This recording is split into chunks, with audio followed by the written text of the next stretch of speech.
안녕하세요. 살 빼드린 김동준 원장입니다. 자, 오늘은 여러분들의 다이어트 목표가 3-4kg 정도 적당히 빼는 것이 아니라 특정 체중까지, 특히 12kg 이상 빼고 싶으신 분들이라면 아주 큰 도움이 될 거예요.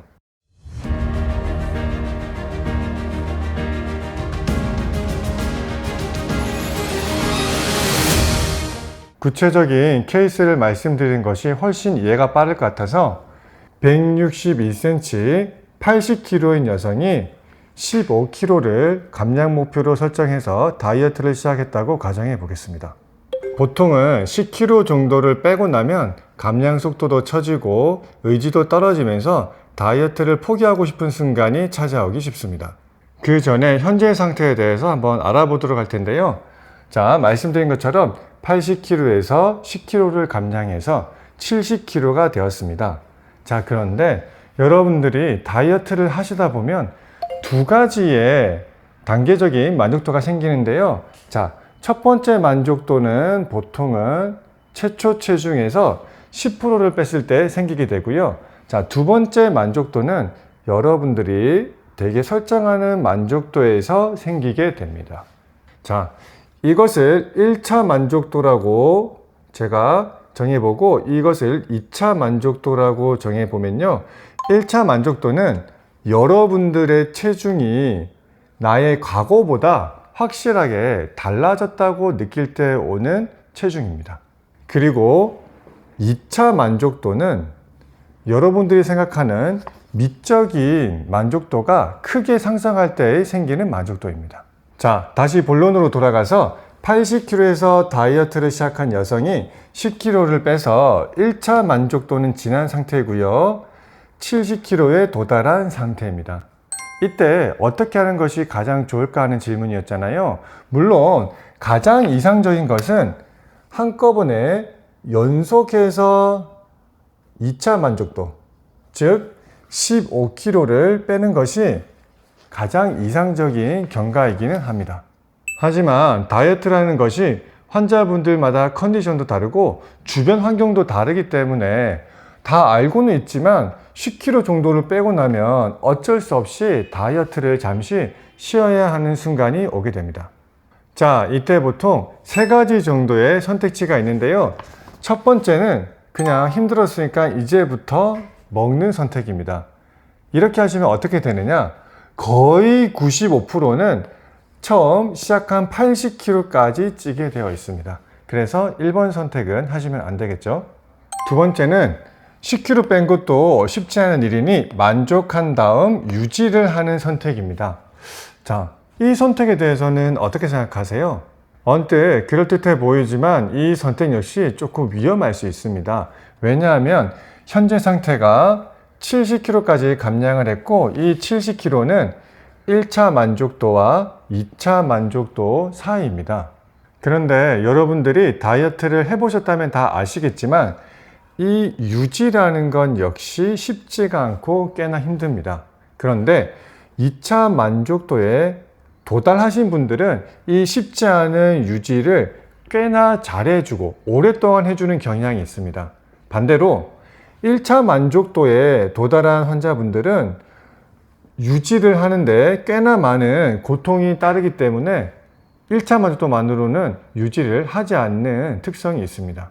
세 번째가 정답인데요. 바로 다이어트를 잠시 일시정지 상태로 두셨다가 내 몸과 마음이 준비가 되었을 때 다시 감량을 시작해서 2차 만족도, 즉 최종 목표까지 빼는 것이 가장 좋습니다.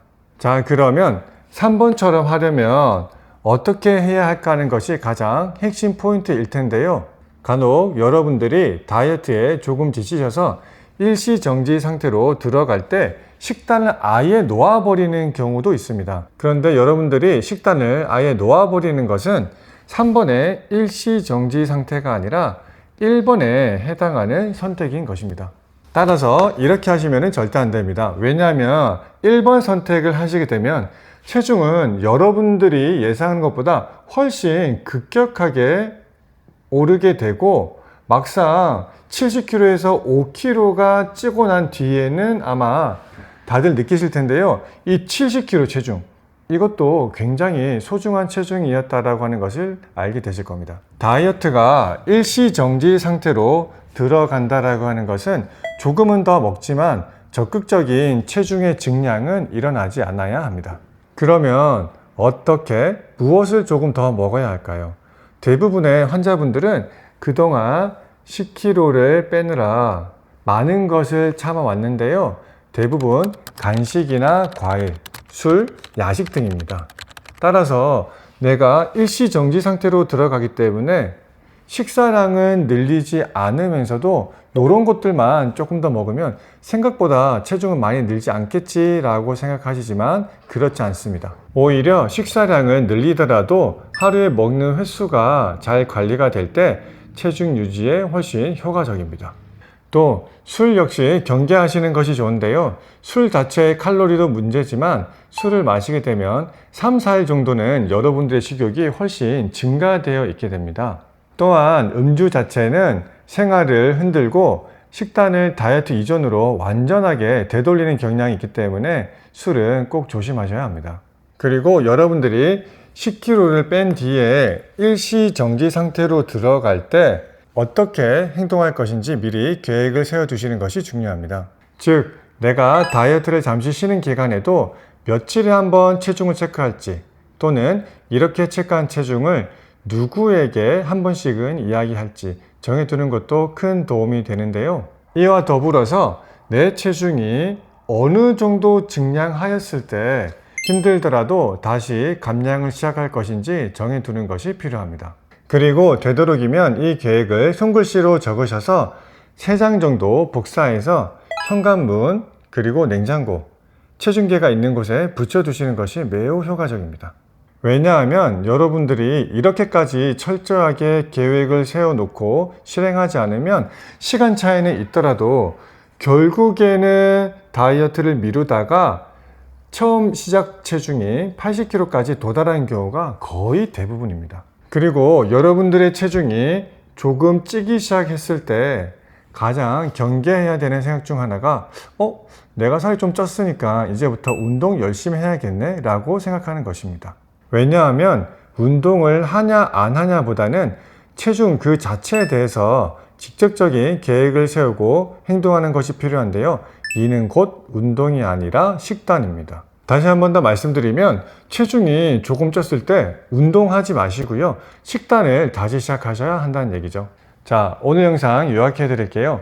여러분들이 다이어트를 하다가 나의 이유든 나의 주변적 이유든 너무 지쳐서 다이어트를 잠시 쉬게 될 때가 있습니다. 이럴 때는 간식 위주로 드시면서 음식 먹는 횟수가 너무 늘어나는 것은 꼭 경계하셔야 되고요. 되도록이면 아침 식사 위주로 늘리면서 잠시 일시정지 상태로 들어가야 합니다. 그리고 일시정지 상태에 들어가는 시점에서 며칠에 한 번 체중을 재고 누구한테 한 번씩은 내 체중을 이야기하고, 그리고 어떤 상태가 되었을 때 다시 체중 감량을 시작해서 2차 목표 지점까지 뺄 것인지를 정해두는 것이 좋겠네요.